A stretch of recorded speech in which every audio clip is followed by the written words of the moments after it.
The Passion of Jesus Christ, according to St. Matthew. The Gospel according to St. Matthew, chapter 26.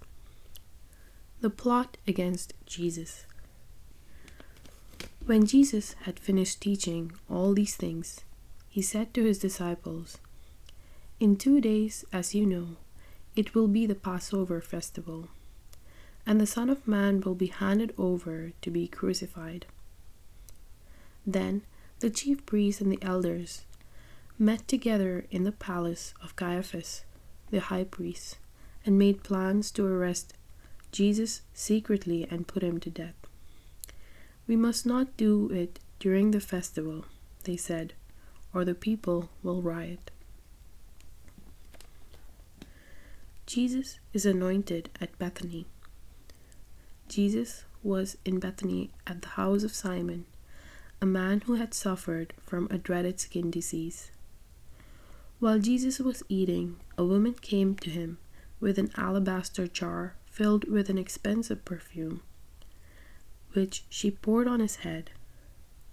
The disciples saw this and became angry. "Why all this waste?" they asked. "This perfume could have been sold for a large amount and the money given to the poor." Jesus knew what they were saying, so he said to them, "Why are you bothering this woman? It is a fine and beautiful thing that she has done for me. You will always have the poor people with you, but you will not always have me. What she did was to pour this perfume on my body to get me ready for burial. Now, I assure you that wherever this gospel is preached all over the world, what she has done will be told in memory of her." Judas agrees to betray Jesus. Then one of the 12 disciples, the one named Judas Iscariot, went to the chief priests and asked, "What will you give me if I betray Jesus to you?" They counted out 30 silver coins and gave them to him. From then on, Judas was looking for a good chance to hand Jesus over to them. Jesus eats the Passover meal with his disciples. On the first day of the festival of unleavened bread, the disciples came to Jesus and asked him, "Where do you want us to get the Passover meal ready for you?" "Go to a certain man in the city," he said to them, "and tell him, 'The teacher says, my hour has come. My disciples and I will celebrate the Passover at your house.'" The disciples did as Jesus had told, and prepared the Passover meal. When it was evening, Jesus and the 12 disciples sat down to eat. During the meal, Jesus said, "I tell you, one of you will betray me." The disciples were very upset and began to ask him, one after the other, "Surely, Lord, you do not mean me." Jesus answered, "One who dips his bread in this dish with me will betray me. The Son of Man will die as the scripture says he will. But how terrible for that man who betrays the Son of Man. It would have been better for that man if he had never been born." Judas the traitor spoke up. "Surely, teacher, you do not mean me?" he asked. Jesus answered, "So you say." The Lord's Supper. While they were eating, Jesus took a piece of bread, gave a prayer of thanks, broke it, and gave it to his disciples. "Take it and eat it," he said. "This is my body." Then he took a cup, gave thanks to God, and gave it to him. "Drink it, all of you," and said, "This is my blood, which seals God's covenant, my blood poured out for many for the forgiveness of sins. I tell you, I will never again drink this wine until the day I drink the new wine with you in my Father's kingdom." Then they sang a hymn and went out to the Mount of Olives. Jesus predicts Peter's denial. Then Jesus said to them, "This very night all of you will run away and leave me. For the scripture says, 'God will kill the shepherd, and the sheep of the flock will be scattered.' But after I am raised to life, I will go to Galilee ahead of you." Peter spoke up and said to Jesus, "I will never leave you, even though the rest do." Jesus said to Peter, "I tell you that before the cock crows tonight, you will say 3 times that you do not know me." Peter answered, "I will never say that, even if I have to die with you." And all the other disciples said the same thing.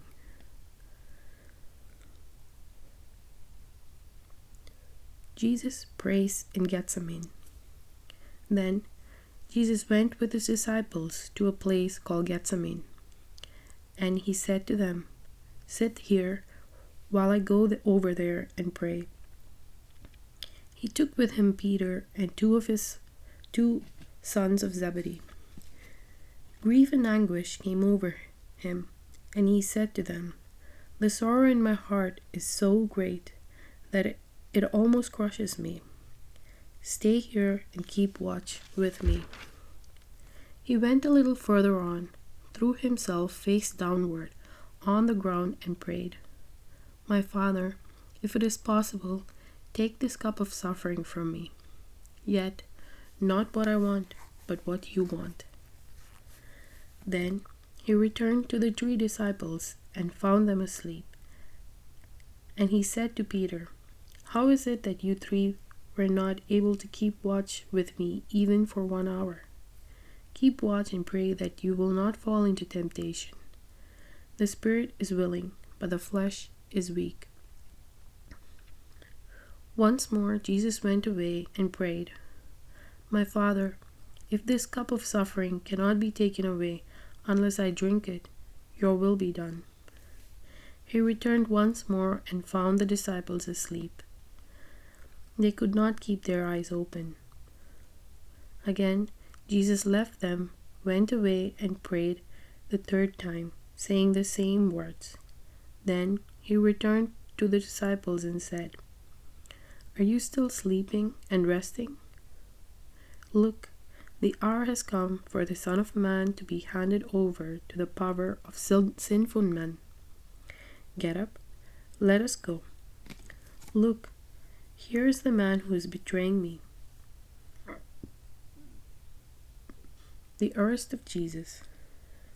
Jesus was still speaking when Judas, one of the 12 disciples, arrived with him with a large crowd armed with swords and clubs, and sent by the chief priests and the elders. The traitor had given the crowd a signal. "The man I kiss is the one you want. Arrest him." Judas went straight to Jesus and said, "Peace be with you, teacher," and kissed him. Jesus answered, "Be quick about it, friend." Then they came up, arrested Jesus, and held him tight. One of those who were with Jesus drew his sword and struck at the high priest's slave, cutting off his ear. "Put your sword back in its place." Jesus said to him, "All who take the sword will die by sword. Don't you know that I could call my Father for help, and at once he would send me more than 12 armies of angels? But in that case, how could the scriptures come true, which say that this is what must happen?" Then Jesus spoke to the crowd. "Did you have to come with swords and clubs to capture me, as though I were an outlaw? Every day I sat down and taught in the temple, and you did not arrest me. But all this had happened in order to make what the prophets wrote in the scriptures come true. Then all the disciples left him and ran away. Jesus before the council. Those who had arrested Jesus took him to the house of Caiaphas, the high priest, where the teachers of the law and the elders had gathered together. Peter followed him from a distance as far as the courtyard of the high priest's house. He went into the courtyard and sat down with the guards to see how it would all come out. The chief priests and the whole council tried to find some false evidence against Jesus to put him to death, but they could not find any. Even though many people came forward and told lies about him, finally 2 men stepped up and said, "This man said, 'I'm able to tear down God's temple and 3 days later build it up again.'" The high priest stood up and said to Jesus, "Have you no answer to give to this accusation against you?" But Jesus kept quiet. Again, the high priest spoke to him, "In the name of the living God, I now put you on oath. Tell us if you are the Messiah, the Son of God." Jesus answered him, "So you say. But I tell you all, from this time on you will see the Son of Man sitting on the right of the Almighty and coming on the clouds of heaven." At this, the high priest tore his clothes and said, "Blasphemy!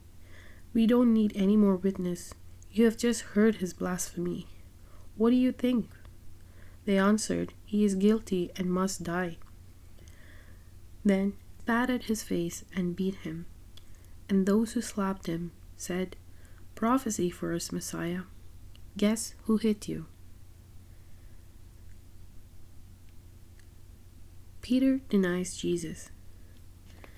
Peter was sitting outside in the courtyard when one of the high priest's servant girls came to him and said, "You too were with Jesus of Galilee." But he denied it in front of them all. "I do not know what you are talking about," he answered, and went out on the entrance of the courtyard. Another servant girl saw him and said to the men there, "He was with Jesus of Nazareth." Again, Peter denied it and answered, "I swear that I do not know that man." After a little while, the man standing there came to Peter. "Of course you are one of them," they said. "After all, the way you speak gives you away." Then Peter said, "I swear that I am telling you the truth. May God punish me if I am not. I do not know that man." Just then a cock crowed, and Peter remembered what Jesus had told him. "Before the cock crows, you will say 3 times that you do not know me." He went out and wept bitterly.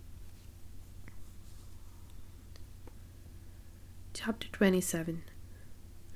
Jesus is taken to Pilate. Early in the morning, all the chief priests and the elders made their plans against Jesus to put him to death.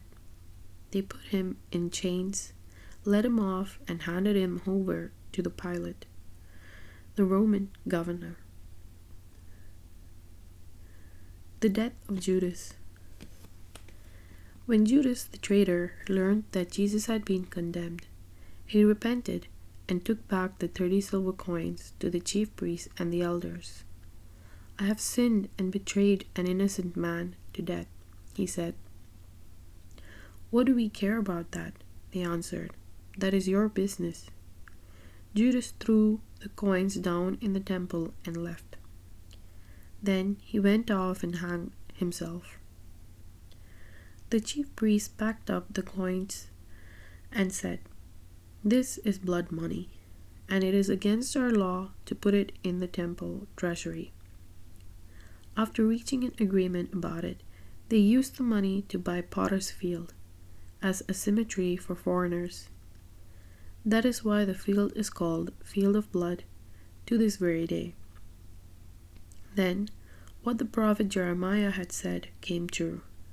They took the 30 silver coins, the amount the people of Israel had agreed to pay for him, and used the money to buy the potter's field, as the Lord had commanded me. Pilate questions Jesus. Jesus stood before the Roman governor, who questioned him. "Are you the king of the Jews?" he asked. "So you say," answered Jesus. But he said nothing in response to the accusations of the chief priests and the elders. So Pilate said to him, "Don't you hear all these things they accuse of you?"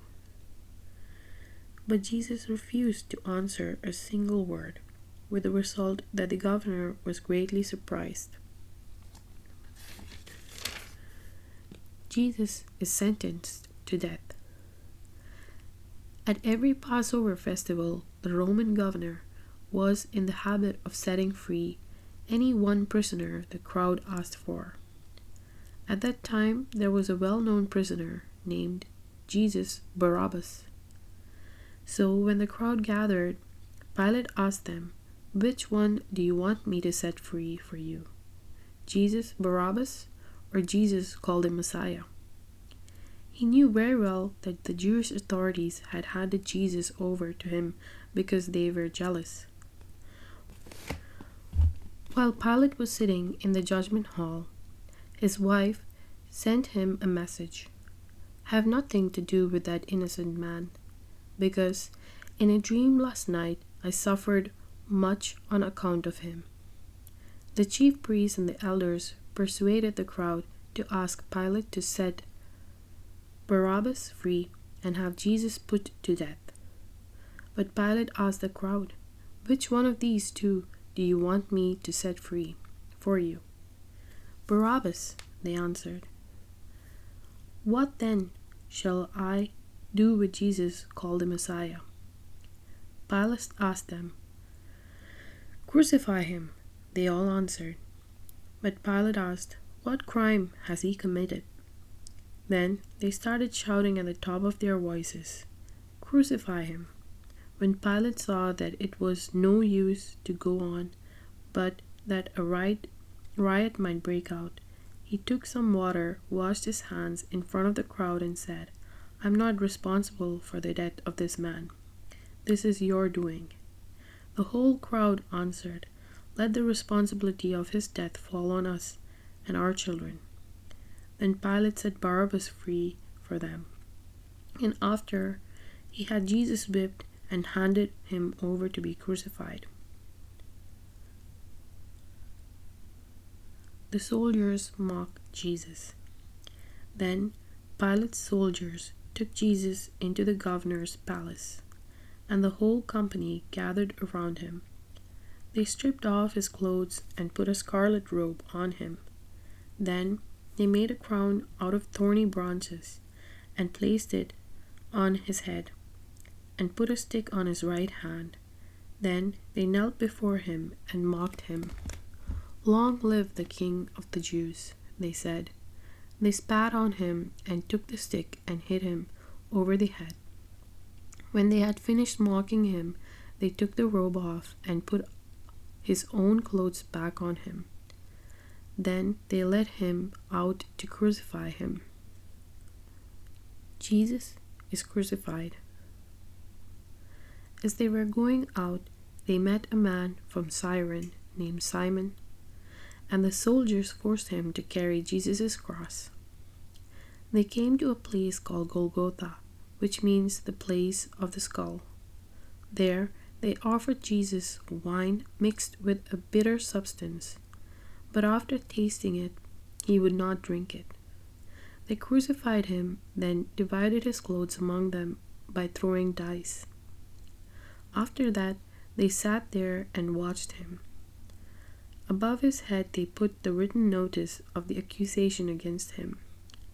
"This is Jesus, the King of the Jews." Then they crucified 2 bandits with Jesus, one on the right and the other on his left. People passing by shook their heads and hurled insults at Jesus. You were going to tear down the temple and build it up again in 3 days. Save yourself if you are God's son. Come on down from the cross." In the same way, the chief priests and the teachers of the law and the elders jeered at him. He saved others, but he cannot save himself. Isn't he the King of Israel? If he comes down off the cross now, we will believe in him. He trusts in God and claims to be God's son.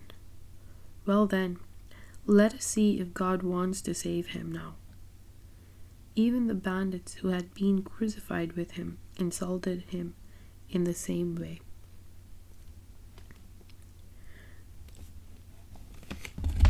The death of Jesus. The whole country was covered with darkness, which lasted for 3 hours. At about 3 o'clock, Jesus cried out with a loud shout, "Eli, Eli, lema sabachthani," which means, my God, why did you abandon me?" Some of the people standing there heard him and said, "He is calling for Elijah." One of them ran up at once, took a sponge, soaked it in cheap wine, put it on the end of the stick, and tried to make him drink it. But the others said, "Wait, let us see if Elijah is coming to save him." Jesus again gave a loud cry and breathed his last.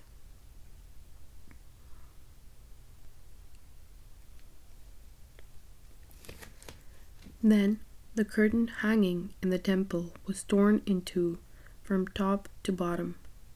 The earth shook, the rocks split apart, the graves broke open, and many of God's people who had died were raised to life.